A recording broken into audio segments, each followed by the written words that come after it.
A group of research papers out this week found the United States squandered both money and lives in its response to the coronavirus pandemic.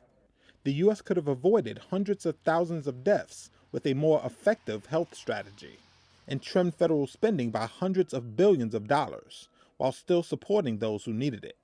These findings were released at a Brookings Institution conference, offering the first glimpse at what is sure to be an intense effort in the coming years to assess the response to the worst pandemic in a century.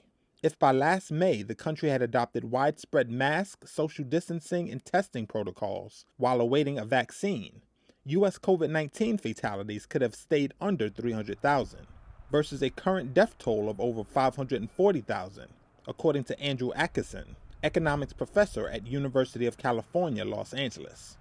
Instead, then-President Donald Trump made mask wearing into a cultural war flashpoint. And then he comes up with the mask. He's like 100 yards from the nearest human being. He's got a mask. And repeatedly played down the virus.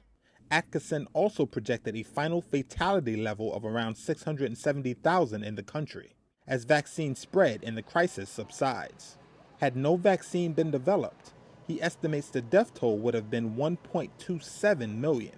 The economic response to the pandemic was also criticized, with researchers arguing it could have been more tailored, adding that while some government spending was needed on things like health and unemployment, generous one-time payments to families were, quote, largely ineffective and wasteful. Another paper opposed the view and said the federal programs largely did what they intended by supporting income and spending, but could have been improved.